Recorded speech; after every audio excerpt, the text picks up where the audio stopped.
শুরুটা করতে চাই ব্যারিস্টার আসাদুজ্জামান ফুয়াদ আপনাকে দিয়ে।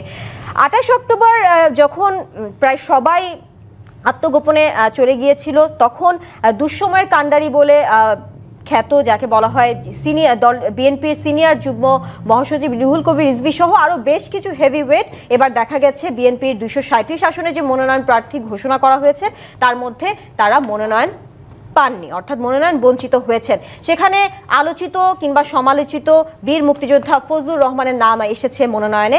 অর্থাৎ আমি জানতে চাচ্ছি যে তিনি তার বক্তব্যের জন্য বেশ কয়েকবার আলোচিত হয়েছেন, সমালোচিত হয়েছে এবং বিতর্কের সৃষ্টিও করেছেন, এবং আপনিও মনোনয়ন বঞ্চিত হয়েছেন। একটু জানতে চাই যারা মনোনয়ন পেলেন তাদের উদ্দেশ্যে আপনি কি বলবেন, কিংবা যারা মনোনয়ন বঞ্চিত হয়েছেন তাদেরকে নিয়ে আপনার কোনো বার্তা আছে কিনা? ধন্যবাদ।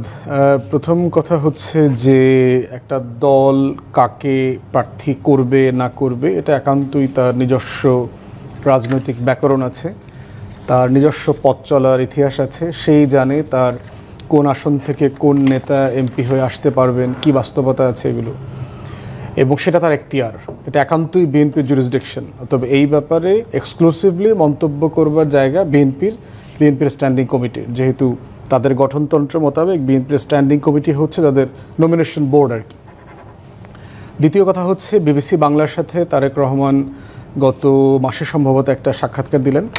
সেখানে উনি বলেছিলেন যে কী ধরনের ক্রাইটেরিয়া উনি বিবেচনায় নেবেন প্রার্থীতা দেবার ক্ষেত্রে। ওখানে উনি জিতে আসার সম্ভাবনা, এলাকার মানুষের সাথে কানেকশন, সংগঠনের নেতাকর্মীদের সাথে সম্পর্ক, এরকম অনেকগুলো ক্রাইটেরিয়ার কথা বলেছেন যেগুলো উনি বিবেচনায় নেবেন। বিএনপির বাহিরে থাকা একজন রাজনৈতিক কর্মী হিসাবে আমার কাছে মনে হয়েছে যে বিএনপি এখনও 2001-এর যে ইলেকটোরাল ডেমোগ্রাফি আছে তার থেকে বের হয়ে আসতে পারে নাই। আমি যে প্রার্থী তালিকা দেখলাম এর ভিতরে ডমিনেন্ট ক্যান্ডিডেট হচ্ছে কাইন্ড অফে বলতে পারেন যে খালেদা জিয়ার যে দল, খালেদা জিয়ার যে বিএনপি, সেই বিএনপির নেতারা। এবং একটা টেনশনের কথা মির্জা ফখরুল সাহেব এর আগে বেশ কয়েক বছর আগে টেনশনের কথা বলেছেন যে পুরাতন প্রজন্মের যারা ওল্ড স্কুল বিএনপি লিডার ছিলেন তাদের সাথে নতুন প্রজন্মের লিডারশিপ, এবং যারা জিয়াউর রহমান এবং খালেদা জিয়ার সাথে রাজনীতি করেছেন তেমন মানুষদের সাথে তারেক রহমানের রাজনীতি করবার মধ্যে একটা জেনারেশনাল গ্যাপ আছে। এই গ্যাপের বাস্তবতায় এখন যেটা আবার প্রমিনেন্ট হয়ে আসলো, মনে হচ্ছে যে এত বছর ধরে আমরা দেখলাম যে অ্যাক্টিং চেয়ারম্যানই আসলে দল চালাচ্ছেন, কিন্তু সেখান থেকে আবার দেখতে পাচ্ছি যে ওল্ড স্কুল পলিটিশিয়ান যারা ছিলেন বিএনপির তাদেরকে আবার ফ্রন্ট লাইনে নিয়ে আসা হয়েছে, যাদেরকে অনেককে বহিষ্কার করা হয়েছিল, শোকজ করা হয়েছিল। এমন অনেকজন নেতা সংস্কারপন্থী বলে বিবেচিত ছিলেন 111-এর সময়, যাদেরকে বিএনপিতে সাইডলাইন করে রাখা হয়েছিল, এমন অনেক মানুষদেরকে নমিনেশন দেওয়া হয়েছে। এবং বেগম খালেদা জিয়াকে 3টা আসনে নমিনেশন দেওয়া হয়েছে। তো আমরা তো বরাবরই ওনার স্বাস্থ্যের অবস্থা জানি, উনি অসুস্থ মানুষ। চেয়ারপারসনকে ফ্রন্টে নিয়ে আসার মানে হচ্ছে যে মানে আগামী দিনের পলিটিক্সেও বিএনপির লিডারশিপ আকারে বেগম খালেদা জিয়াকে পোর্ট্রে করা হচ্ছে, এইটা একটা জায়গা আর কি। দ্বিতীয়ত হচ্ছে যে বিএনপির এই নমিনেশন ফ্যাক্টর থেকে আমরা যেটা দেখতে পেলাম 24-এ যে একটা গণ অভ্যুত্থান হয়ে গেছে, এটার মধ্য দিয়ে যে একটা জাতির আকাঙ্ক্ষা পরিবর্তন হয়ে গেছে, নতুন আকাঙ্ক্ষার জন্ম হয়েছে, সেইটার রিফ্লেকশনে যথেষ্ট ঘাটতি আছে। বিএনপির 31 দফার যে ভিশন আছে তার সংস্কারের, ঐকমত্য কমিশনের লম্বা আলোচনা, বিএনপির জুলাই সনদ স্বাক্ষর করা থেকে শুরু করে যেই ধরনের পরিবর্তনের রাজনীতি বিএনপি বলেছে গত কয়েক বছর থেকে বিভিন্ন ফোরামে এবং তাদের সিনিয়র লিডাররা সহ, এইটা যে ধরনের প্লেয়ারদেরকে দিয়ে মানে বাস্তবায়ন করা হবে সে কাজটা মিলছে না। যেমন ধরেন আপনি মেসি আর রোনাল্ডোকে দিয়ে যদি বিশ্বকাপ ক্রিকেটের টিম তৈরি করেন, এইটা আপনি আসলে ডেলিভার করতে পারবেন না। যদিও তারা ভালো প্লেয়ার, কিন্তু সে হচ্ছে ফুটবলের পিচে ভালো প্লেয়ার, সে আসলে ক্রিকেটের পিচে ভালো খেলতে পারবে না। তো 24-এর যে গণ অভ্যুত্থান, দেশের 6.5 কোটি মানুষ ভোট দেয় নাই, বয়স 35-40, বিভিন্ন জরিপ বলছে যে প্রায় 60-62% মানুষ এখনও সিদ্ধান্তহীনতায় ভুগছে, তারা কোথায় ভোট দিবেন অথবা জানেন না। এই বাস্তবতায় যে প্রার্থী তালিকাটা দেখলাম সেইটা সম্ভবত বিএনপির লিডারশিপের গত কয়েক বছরের বক্তব্য এবং তার যে 31 দফার ভিশন, এই ভিশনের সাথে যায় না। তারপরে 2-4টা ভালো পিক যে নাই এর ভিতরে, এটা আমি বলবো না। যেমন ধরেন সানজিদা তুলিকে ঢাকা 14-তে নমিনেশন দিয়েছে মায়ের ডাকের সমন্বয়ক। আমরা লম্বা সময় রাস্তায় একসাথে লড়াই করেছি গুম পরিবারের জন্য। শহীদ সালাউদ্দিন কাদের চৌধুরীর ছেলে হুমাম কাদের চৌধুরীকে নমিনেশন দিয়েছে। ইটস এ গুড পিক, কোনো সন্দেহ নাই। আমাদের ডিপার্টমেন্টের ছোট বোন পুতুলকে নাটোরে নমিনেশন দিয়েছে। নওশাদ জমির ভাইকে পঞ্চগড়ে নমিনেশন দিয়েছে। It's a brilliant person. এর বাইরে আবার দেখেন যে এখানে আমার লার্নার ফ্রেন্ড রুমিন আছে, রুমিনকে নমিনেশন দেওয়া হয় নাই। এখন রুমিনের রাজনৈতিক ভুলভ্রান্তি নাই, অথবা সে কোনোভাবে পলিটিক্যালি মানে আপসেট করতে পারে দলকে, এমন কাজ করেন নাই, এমনটা হয়তো দল মনে করে না। বাট এটাও তো মনে রাখতে হবে যে গত 15-16 বছরে বিএনপির হয়ে রাস্তায়, টকশোতে, টেলিভিশনে, সংসদে কে কতজন চিৎকার চেঁচামেচি করেছে। আমরা তো বহু স্ট্যান্ডিং কমিটির সদস্যের কথা শুনেছি, ওদেরকে ফোন দিয়ে পাওয়া যায় নাই। তো কিন্তু রুমিন তো কন্টিনিউয়াসলি এই আওয়ামী ফ্যাসিবাদের বিরুদ্ধে কথা বলেছে, লড়াই করেছে, গণমাধ্যমে কথা বলেছে, বিএনপিকে ডিফেন্ড করেছে। তো সেই জায়গাতে এইটা অবশ্যই নতুন জেনারেশন, প্রফেশনালদেরকে পলিটিক্সে আনা, মেয়েদেরকে ডাইরেক্ট ব্যালটিংয়ে আনা, এই প্রত্যেকটা প্রিন্সিপালের সাথে আবার কন্ট্রাডিক্ট করে। তো সেই জায়গাতে এবং দেখেন যে একজনকে নমিনেশন দিয়ে লেস দ্যান 24 আওয়ার্স আবার তাকে জয় বাংলার অনুসারী হিসাবে তাকে আবার সাসপেন্ডও করতে হয়েছে। তো সেইটা বোঝা যাচ্ছে যে নমিনেশন দেবার ক্ষেত্রে যে অ্যাক্টিং চেয়ারম্যানকে কারা আসলে গাইড করছেন না মিসলিড করছেন, এই গাইড করছেন না মিসলিড করছেন ব্যারিস্টার আসাদুজ্জামান ফুয়াদ, এই বিষয়ে আপনার কাছে পরবর্তীতে আসছি। ব্যারিস্টার শামীম হায়দার পাটোয়ারি, আপনার কাছে আসতে চাই। জুলাই সনদ বাস্তবায়নের সুপারিশ নিয়ে যে বিতর্কগুলো চলছিল রাজনৈতিক দলগুলোর মধ্যে, তারই মধ্যে বিএনপি 237 আসনে তাদের সম্ভাব্য প্রার্থীর তালিকা ঘোষণা করেছে। একটু জানতে চাই কেমন দেখলেন এবারে সম্ভাব্য প্রার্থীর তালিকা, এবং সেই সাথে জানতে চাই আপনাদের অবস্থান কি, কোনো প্রস্তুতি নিচ্ছেন কিনা নির্বাচনে যাওয়ার জন্য, নাকি এবারের নির্বাচন ত্রয়োদশ জাতীয় সংসদ নির্বাচন জাতীয় পার্টি ছাড়াই হবে? দেখুন, বিএনপির কিছু অসাধারণ ভূমিকা ছিল যেটা রাষ্ট্র কাঠামো বাঁচাতে এই ক্রাইসিস টাইমে হেল্প করেছে। একটা হচ্ছে রাষ্ট্রপতির ইস্যুতে তারা বলেছে না, রাষ্ট্রপতি রাখতে হবে। সংবিধান ইস্যুতে গণপরিষদ বা সংবিধান ছুঁড়ে ফেলার ব্যাপারে তারা সমর্থন দেয়নি। সেনাপ্রধানের বিষয়েও তারা একসময় পজিটিভ কথা বলেছে, সেনাবাহিনীকে ডিস্টার্ব করা যাবে না। তারা জাপা অফিসে আগুন দেওয়ার পরে একটা নিন্দা প্রস্তাবও পাঠিয়েছিল, এটাও খুব ভালো নিদর্শন। তারা প্রথম থেকে বলেছিল আওয়ামী লীগকে ব্যান করা যাবে না। এর পরে যখন আওয়ামী লীগ ব্যান হয়ে গেল তখন ওই 2 দিন তারা কোনো কথা বলেনি। ওই 2 দিনেই আমার মনে হয় বিএনপিকে ছাড়া এত বড় সিদ্ধান্ত ইমপ্লিমেন্ট করা যায় এটা বাস্তবায়ন হয়ে গেল।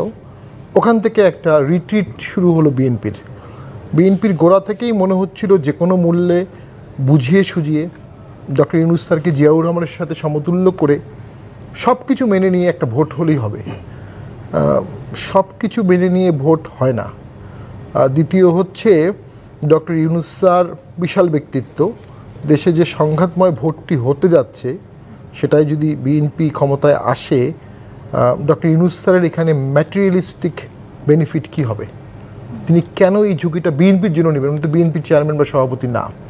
তো সেটার মধ্যেও আমি কোনো লজিক দেখি না যে এরকম একটা সংঘাতময় ভোট উনি করে দিয়ে বিএনপিকে ক্ষমতায় বসিয়ে সেফ এক্সিট করে বা ট্রানজিশন করে দেবেন। সবচেয়ে বড় বিপর্যয়টা বিএনপির হয়েছে কিছুটা, সেটা হচ্ছে যখন ডিসেম্বরে ভোটের ব্যাপারে সারা দেশ বিএনপি জাগরণ করেছিল, প্রধান উপদেষ্টা যখন লন্ডন গেলেন ডিসেম্বরটা ফেব্রুয়ারি হয়ে গেল। প্রধান উপদেষ্টা ওখানে কিন্তু গণভোটের কথা বলেননি। তা আজকে এই মুহূর্তে সবচেয়ে গুরুত্বপূর্ণ ইস্যু কি? গণভোট। প্রধান উপদেষ্টা ওই সময় ওখানে পিআরের কথা বলেননি, কিছুদিন আগ পর্যন্ত পিআর নিয়ে ঝড় উঠানো হয়েছে। অর্থাৎ নির্বাচনকে ক্লাউডি করা বা নির্বাচনকে পেছানোর যতগুলো অপশন আছে, মতবাদ আছে, সবগুলো চলে আসছে। বিএনপি প্রথম থেকে জুলাই ঘোষণা, জুলাই সনদেও আগ্রহী ছিল না, পরে আগ্রহী হয়েছে, প্রক্রিয়ার অংশগ্রহণ হয়েছে। বিএনপির সবচেয়ে বড় কম্প্রোমাইজ অলরেডি করে ফেলছে, যেটা যে সংসদের দিনই গণভোট হবে। এটা অসাংবিধানিক। আপনি গণভোট হবে সংসদে পাশ হওয়ার পরে। আমরা অবশ্যই একটু ব্যতিক্রমী সময়ে আছি, কিন্তু সরকার তো সংবিধানে হাত দিয়েই শপথ নিয়েছে। তখন অন্তর্বর্তী সরকার সংসদে ছিল না, তখন ডক্ট্রিন অফ নেসেসিটি ছিল, কোনো সরকার নাই, পালিয়ে গেছে। সো একটা সরকার করতে হবে, ওকে, একটা ইন্টারিম গভর্নমেন্ট হলো। এখন কিন্তু আর ডক্ট্রিন অফ নেসেসিটি নাই, এখন সব আলোচনা করছে, বসছে। তো সেই বসার মধ্যেও তো সাংবিধানিকভাবেই সংবিধান অ্যামেন্ডমেন্ট করতে হবে। তো বিএনপি যখন রাজি হলো সংসদের দিনই গণভোট হবে, এটা একটা অসাংবিধানিক কম্প্রোমাইজ এবং অবাস্তব। কারণ 48টা বিষয়ে গণভোট হওয়া খুব কঠিন, 48টা ফান্ডামেন্টাল সংশোধনী। এখন তো দাবি উঠতেছে গণভোট হতে হবে কিছুদিনের মধ্যে। আমি 2 মিনিটে শেষ করে দিচ্ছি। গণভোট যদি হয়ে যায় তাহলে বিএনপি কিছুটা হাসি ঠাট্টার একটা পাত্র হয়ে যাবে, তাদের কোনো কথা কেউ রাখছে না এবং বিএনপির ক্রেডিবিলিটি নষ্ট হয়ে যাবে, বিএনপির কবর হয়ে যেতে পারে, এটা আমার আশঙ্কা। নাও এর মধ্যে বিএনপির আরেকটা ভুল, এটা আমার মনে হচ্ছে যে নমিনেশন দিয়ে দিল এমন সময়ে যখন তাদের ঐক্য প্রয়োজন। নমিনেশন মানেই কিন্তু অনৈক্য, এবং আজকে বাংলাদেশে 10-20টা জায়গায় অ্যানার্কি হচ্ছে। সাধারণ জনগণ কিন্তু মনে করছে যে এই অ্যানার্কিটা বিএনপি উপহার দিচ্ছে, এটা মানুষ ভালো চোখে নিচ্ছে না। আর রুমিন ফারহানার সংসদে যে অসাধারণ ভূমিকা ছিল, টকশোতে যে অসাধারণ ভূমিকা ছিল, আওয়ামী লীগের শীর্ষ নেতাদের সাথে টকশোতে বা বাইরে যেভাবে বোল্ডলি কথা বলতো, এটা অনেক বেশি সাহসের প্রয়োজন। সেই সাহসের মূল্য তাকে দল অবশ্যই দিবে, দেয়াটাই উচিত। হয়তোবা কোনো কারণে তাকে ঘোষণা করেনি। তো আমি তো মনে করি উনি তরুণী, নারী, এক্স এমপি, এবং লং একটা সময় ধরে উনি পার্টিকে সাহসিকতার সাথে করেছে। উনি এয়ারপোর্টে অনেক হ্যারাসমেন্ট হতো, উনি যতবারই এয়ারপোর্টে যেতেন তাকে আটকায় রাখতো 1 ঘন্টা 2 ঘন্টা 3 ঘন্টা, হাইকোর্ট থেকে রুল নিয়ে স্টে নিয়ে পরে উনি কিন্তু এয়ারপোর্টে গেছে কয়েকবার। তো তার নমিনেশনগুলো তো যারা ইয়াং, নারী, প্রমিজিং, পাবলিক ইমেজ আছে, তাদের নমিনেশন নিয়ে যদি চিন্তা করতে হয়, এই জন্যই তো তরুণরা রাজনীতি বিমুখ। এই সব কিছু ছাপিয়ে সবচেয়ে বড় খবর হচ্ছে নাসিরউদ্দিন পাটোয়ারি বলছে খালেদা জিয়ার আসনে তারা প্রার্থী দেবে না। বিএনপির জন্য অসাধারণ একটা সুখবর যে খালেদা জিয়ার আসনে নাসিরউদ্দিন পাটোয়ারি বলছে এনসিপি প্রার্থী দেবে না। বিএনপির শুকরিয়া জানানো উচিত। ব্যারিস্টার রুমিন ফারহানা, আপনার কাছে একটু আসতে চাই। বিএনপির প্রার্থী তালিকায় 83 আসনে নতুন মুখ দেখা গেছে, 63 আসনে এখনো প্রার্থী ঘোষণা হয়নি এবং বেশ কিছু হেভিওয়েট নেতাকর্মীরা মনোনয়ন বঞ্চিত হয়েছেন। এই মনোনয়নকে কিভাবে দেখছেন? আরেকটি প্রশ্নে আসতে চাই। ব্যারিস্টার আসাদুজ্জামান ফুয়াদ যেমনটা বলছিলেন, এবারের মনোনয়ন 2001-এর ইলেকটোরাল ডেমোগ্রাফিক থেকে বের হতে পারেনি দলটি, এই বিষয়কে আপনি একমত কিনা? আমি যতদূর জানি যে আমাদের 300টা আসন, প্রত্যেকটা আসনে একাধিক প্রার্থীযোগ্য, প্রত্যেকটা আসনে একাধিক প্রার্থী নানান রকম ত্যাগ তিক্ষার মধ্যে দিয়ে গেছেন, নানান রকম পরীক্ষার মধ্যে দিয়ে গেছেন এবং তারা প্রত্যেকে আসলে ডিজার্ভিং ক্যান্ডিডেট। সো ক্যান্ডিডেট চুজিংটা ছিল, আমি বলবো, বিএনপির জন্য ভীষণ বড় একটা কঠিন পরীক্ষা। এবং আমরা যতদূর দেখেছি 237টা আসনে এখন পর্যন্ত যাদের নাম ডিক্লেয়ার্ড হয়েছে তারা প্রত্যেকেই ডিজার্ভিং ক্যান্ডিডেট। সো আমি মনে করি যে এই ডিজার্ভিং ক্যান্ডিডেটদের নমিনেশন দেওয়ার মধ্যে দিয়ে যে যাত্রাটা শুরু হলো, that's a very good start. দেখা যাক ইনশাল্লাহ সামনে কি আছে। আর যেই 83 জন একদম ফ্রেশ নতুন মুখ আমরা পাচ্ছি, আশা করছি এই 83 জন সংসদে তাদের অনবদ্য ভূমিকা রাখবেন এবং একটা প্রাণবন্ত সংসদ আমরা পেতে যাব। আমরা যেরকম সংসদটা আসলে সবসময় চেয়েছি, আমরা তো গত 15 বছরে কি দেখেছি, একটা দল পুরো সংসদটা রান করছে। স্পেশালি 14-র পর থেকে তো আসলে সংসদে সেরকম ডিসেন্টিং ভয়েসও ছিল না। সো এইরকম সংসদ থেকে বের হয়ে একটা প্রাণবন্ত সংসদ হবে আমরা আশা করি। 70 অনুচ্ছেদের কোনো বাধা নাই, যদিও দলের বিপক্ষে ঠিক নয়, মানুষের পক্ষে, দেশের পক্ষে কথা বলার কোনো বাধা কিন্তু 70 অনুচ্ছেদ নয়। এখনো যে এক্সিস্টিং 70 অনুচ্ছেদ, সেখানেও কিন্তু আপনি আপনার দলের বিপক্ষে যায়, কিন্তু দেশের পক্ষে, মানুষের পক্ষে সত্য উচ্চারণ করতে সংসদে কিন্তু কোনো বাধা নাই। বাট তারপরেও আমাদের পলিটিক্যাল কালচারটা এরকম যে আমরা সাধারণত কেউই আসলে দলের বিরুদ্ধে কোনো কথা সংসদে বলি না। আর এখন তো ইভেন আপনি ভোটও দিতে পারবেন চাইলে। আপনি যদি মনে করেন 4-5টা ইস্যু হয়তো থাকবে যেখানে দলের বিপক্ষে ভোট দেওয়া যাবে না, এর বাইরে অন্যান্য ইস্যুগুলোতে আপনি চাইলে দলের বিরুদ্ধেও ভোট দিতে পারেন, বা দলের স্ট্যান্ড একরকম, আপনার পার্সোনাল স্ট্যান্ড অন্যরকম হতে পারে। সো আমি এক্সপেক্ট করছি আগামী পার্লামেন্টটা অনেক বেশি ভাইব্রেন্ট হবে, অনেক বেশি মানে ঝলমল একটা সংসদ হবে। ব্যারিস্টার রুমিন ফারহানা, আরেকটি বিষয় একটু আসতে চাই। এবার যে 237 আসনে প্রার্থী ঘোষণা করা হয়েছে তার মধ্যে নারী রয়েছেন 10 জন। বিশ্লেষকরা বলেছেন রাজনীতিতে নারী নেতৃত্ব কমছে এবং সেই সাথে বলা হচ্ছে নারী নেতৃত্বের 33%ও পূরণ করেনি কোনো দল, এমনটা বিশ্লেষকরা বলছেন। বেশ কিছু জরিপেও এই বিষয়টি উঠে এসেছে। আপনিও একজন নারী নেতৃত্বকে কি আর একটু প্রাধান্য দেওয়া উচিত ছিল কিনা? আসলে কমতিটা কোন জায়গায়, মানে আপনার মনে হয় যোগ্যতার মাপকাঠিতে কমতি নাকি এই যে রাজনৈতিক যে পরিবেশ সেই দিক থেকে আসলে কমতি? দেখুন, আমাদের বড় বড় পলিটিক্যাল পার্টি যেগুলো আছে সেখানে কিন্তু যোগ্য নারী নেতৃত্বের খুব একটা অভাব আছে বলে আমি মনে করি না। হয়তো পুরুষের তুলনায় তাদের সংখ্যা কম, কিন্তু সেটা এত কম নয় যে ধরুন মাত্র 3% or 4% নমিনেশন তারা পাবে 100-র মধ্যে 3 জন বা 4 জন, মানে that is too low actually. আর দুই হচ্ছে যে আমাদের সার্বিক পরিস্থিতিটাই কি আপনি মনে করেন যে নারীর জন্য অনুকূল? একজন নারী যিনি শিক্ষিতা, যার একটা ডিগনিফাইড প্রফেশন আছে, যে একটা ভালো ফ্যামিলিতে বিলং করে, তিনি এই নোংরার মধ্যে নামবেন কেন? রাজনীতিটা তো এখন একটা ডাস্টবিনের মতন হয়ে গেছে, মানে, এবং স্পেশালি এখন সোশ্যাল মিডিয়া এসে এবং সবার হাতে হাতে সেলফোন চলে যাওয়ার পরে, বট আইডি, এআই আসার পরে, it's an absolutely a dustbin. তো একটা ভদ্র ফ্যামিলির এডুকেটেড মেয়ে who has a very bright future ahead, উনি কেন পলিটিক্সে আসতে যাবেন, তাই না? সো এই সব কিছু বিবেচনায় যদি কেউ চলেও আসে, দলগুলো হয়তো অত আস্থা রাখতে পারে না, আমি ঠিক জানি না কেন। শোনায় ব্যারিস্টার রুমিন ফারহানা, যে এনসিপির মুখ্য সমন্বয়ক নাসিরউদ্দিন পাটোয়ারির দুটো বক্তব্য ঘিরে আপনার কাছে প্রশ্ন রাখতে চাই। প্রথমত উনি বলেছেন বড় দলগুলো ছোট দলগুলোকে একীভূত করে রাজতন্ত্র কায়েম করতে চায় এবং এই জন্যই জোটের যে বিরোধিতা, আরপিও সংশোধনের যে বিরোধিতা, সেই বিষয়টি উঠে আসছে, এমনটা তার মন্তব্য আসলে। তাহলে কি এই রাজতন্ত্র কায়েমের জন্য আরপিও সংশোধনের যে বিরোধিতা, সেটা আপনারা করেছেন কিনা, এটা রাখতে চাই। আবার তিনি বলেছেন বিএনপির প্রার্থী তালিকায় তরুণ যে নেতৃত্ব, সেটাকে বাদ দিয়ে গডফাদারদের আধিপত্য দেয়া হয়েছে। এই বিষয়টিকে আপনি কিভাবে মূল্যায়ন করবেন? প্রথম যে প্রশ্নটি, সেটি সম্ভবত জোটের প্রার্থী হবেন এবার যারা, তাদের যদি দলের নিবন্ধন থাকে তাদেরকে নিজের দলের মার্কায় নির্বাচন করতে হবে। সো এই বিষয়টির পক্ষে বিপক্ষে দুরকমই যুক্তি আছে।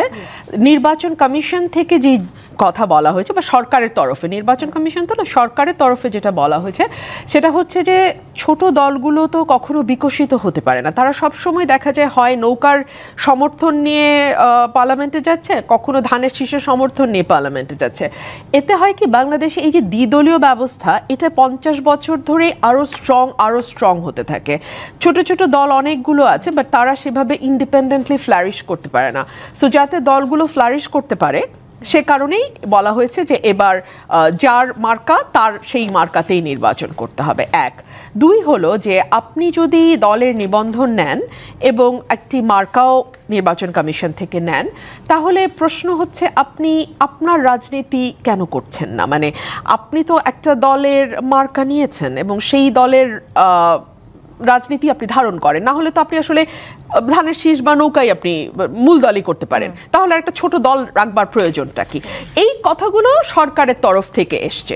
অন দি আদার হ্যান্ড, বিএনপির তরফ থেকে খুব ক্লিয়ারলি বলা হয়েছে যে লাস্ট মোমেন্টে এসে যে আরপিওটা সংশোধন হলো, দীর্ঘদিন যারা এই বড় দলের সঙ্গে থেকে রাজনীতি করেছে, তাদের তো একটা এক্সপেকটেশন আছে যে আমরা পার্লামেন্টে যেতে চাই, আমরা সংসদ সদস্য নির্বাচিত হতে চাই।